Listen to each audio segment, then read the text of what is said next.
Assalamualaikum, halo semuanya. Kali ini saya akan membahas kelanjutan sebuah alur cerita novel, dengan novel yang berjudul Kaisar Naga. Jangan lupa buat teman-teman untuk like, komen, subscribe, and share ya. Yuk, tanpa basa-basi lagi, kita lanjut ke pembahasannya. Di episode sebelumnya, tubuh Lu Ming terus terdengar seperti kacang goreng.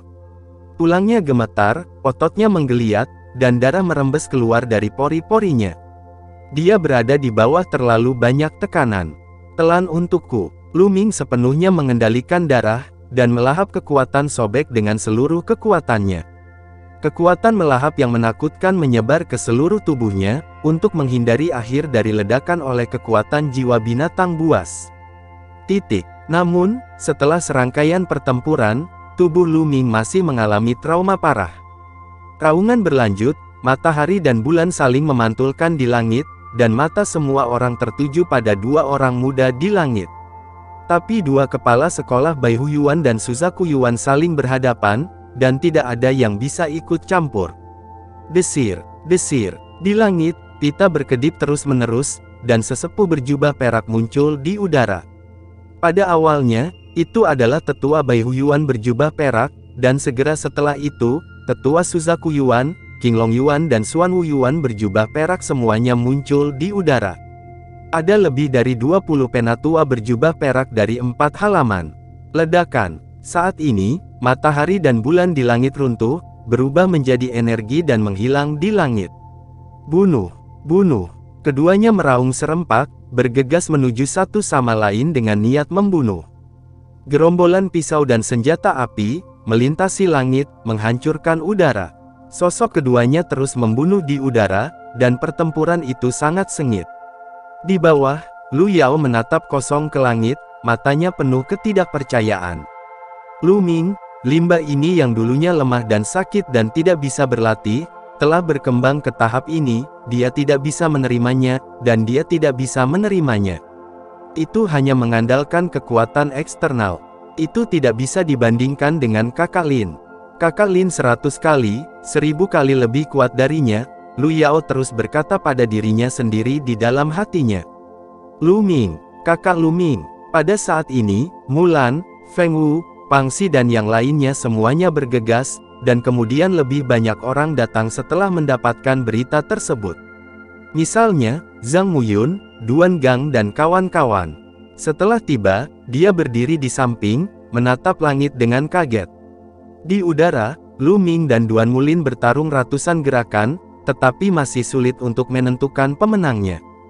Ayo pergi bersama, bunuh bajingan kecil Lu Ming itu, dia membunuh lusinan tuan dari keluarga Duanmu. Teriak seorang tetua berjubah perak dari keluarga Duanmu. Siapa yang berani? Teriak Yanlang keras, energi pedangnya melonjak ke langit.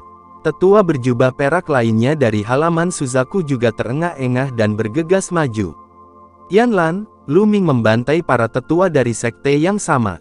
Dia melakukan kejahatan keji. Beraninya kau melindunginya, teriak Duanmu Po Jun. Alasan untuk ini belum diklarifikasi.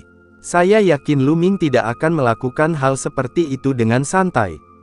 Pasti ada alasannya, Yanlan menolak sama sekali. Aku tidak peduli apa alasannya. Itu adalah fakta bahwa Lu Ming membantai sesama klannya. Itu fakta bahwa dia membunuh keluarga Duanmuku. Itu cukup. Dia harus mati hari ini. Suara Duanmu Po Jun sangat dingin. Lalu mengapa kamu tidak mencoba? Yanlan berkata dengan dingin.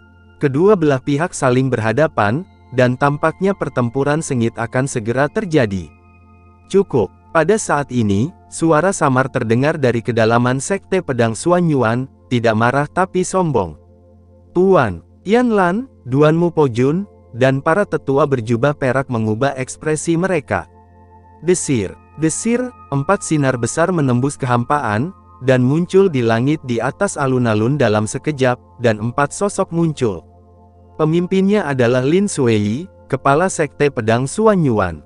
Di belakangnya, diikuti oleh 3 lelaki tua berjubah emas, semuanya adalah sesepuh berjubah emas. Begitu kepala sekte pedang Xuan Yuan muncul, dia mengerutkan kening, dan dengan lambaian tangannya, kekuatan lembut dihasilkan dan bergegas menuju Lu Ming dan Duan Mulin yang sedang bertarung. Serangan keduanya menghilang tak terlihat, dan tubuh mereka mundur seolah didorong oleh sesuatu. Puan, tolong jangan hentikan aku, biarkan aku membunuh bajingan ini. Duan Mulin meraung, tubuhnya penuh dengan niat membunuh. Kamu benar sendiri, sampah yang benar sendiri, kamu pikir aku akan takut padamu? Siapa yang akan membunuh siapa yang tidak yakin?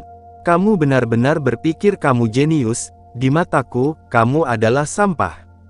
Jawab Lu Ming kembali dengan dingin. Bitch, hancurkan, aku akan membunuhmu. Duan Mulin meraung dengan marah. Cukup, kepala sekte pedang Xuan Yuan berteriak pelan lagi.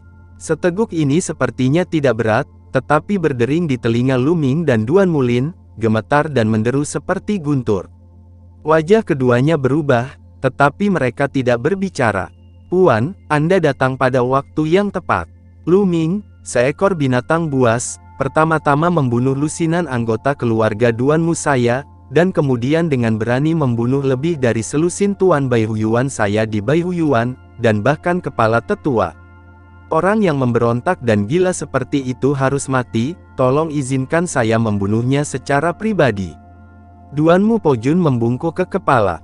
Duanmu Pojun, jangan pakai topimu di sini, kataku, cari tahu dulu alasannya. Yan Lang juga menangkupkan tinjunya, lalu menatap Lu Ming, dan berkata, Lu Ming, katakan padaku, apa yang terjadi, sesuatu sebelumnya, apakah kamu membunuh puluhan anggota keluarga Duanmu, kata Yan Lan sebelumnya, tentu saja, mengacu pada sebelum datang ke Baihuyuan. Tidak buruk, Lu Ming mengakui secara langsung. Begitu pernyataan ini keluar, terjadi kegemparan di antara hadirin, Duanmu Pojun sangat gembira dan Yan Lan kaget. Mulan dan yang lainnya menunjukkan jejak kecemasan. Duanmu Pojun berkata, Tuan, lihat, Lu Ming sendiri yang mengakuinya. Saya mengakuinya, tetapi mengapa Anda tidak bertanya kenapa saya membunuhnya? Lu Ming mencibir, tidak masalah kenapa kamu membunuhnya, itu fakta bahwa kamu membunuh orang dari keluarga Duanmu saya, di bawah kepemimpinan Lu Yunxiong, orang-orang membantai anggota keluarga Lu saya, dan bahkan ibu saya bertanya, haruskah orang-orang ini dibunuh? Lu Ming tidak mengatakan kepada keluarga Duanmu, tetapi kepada orang lain di halaman keempat, dan tuannya. Apakah ada hal seperti itu? Semua penonton terkejut, dan mereka mengalihkan perhatian mereka ke Duanmu Pojun. Sialan, Duanmu Pojun, keluarga Duanmumu benar-benar memiliki banyak kekuatan. Kamu benar-benar memutilasi anggota keluarga muridmu tanpa izin. Ini tidak seperti binatang buas. Jika itu aku akan membunuhnya juga. Yan Lan memelototi di Duanmu Pojun. Omong kosong, Lu Ming, kamu tidak masuk akal, kamu memfitnah keluarga Duanmu saya, sial. Duanmu Pojun berteriak dengan marah.